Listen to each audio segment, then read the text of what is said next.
শিক্ষার্থীরা আজকে তোমাদেরকে হায়ার ম্যাথ স্থানাঙ্ক জ্যামিতি চ্যাপ্টার 11.1 একটি অঙ্ক দেখাবো।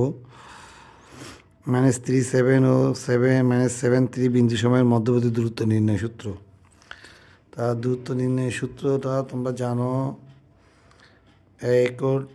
x1 y1 বি বিন্দুর স্থানাঙ্ক x2 y2 হলে সূত্রটা হবে এমন যে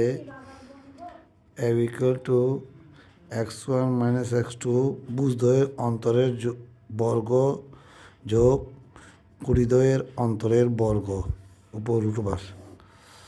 তাহলে এমন হলে যে এটা যদি আমি এ ধরি এটা বি ধরি, তাহলে -3 7 ও -7 3 এর মধ্যবর্তী দূরত্ব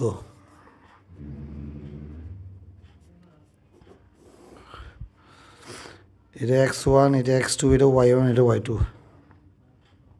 তাহলে x1 মাইনাস সূত্রে -x2 হচ্ছে -7, তাহলে +7 হয়ে যাবে। এটা y1, এটা y2, 7 - 3। তাহলে 7 থেকে 3 গেলে 4, 4-এর বর্গ হচ্ছে 16। 7 থেকে 3 গেলে 4, 4-এর বর্গ 16। তাহলে 16 16 32, 16 দুগুণ 32। এর 16কে রুট করলে 4, 2কে রুট করলে √2, তাহলে উত্তর 4√2। বুঝতে পারছো শিক্ষার্থীরা?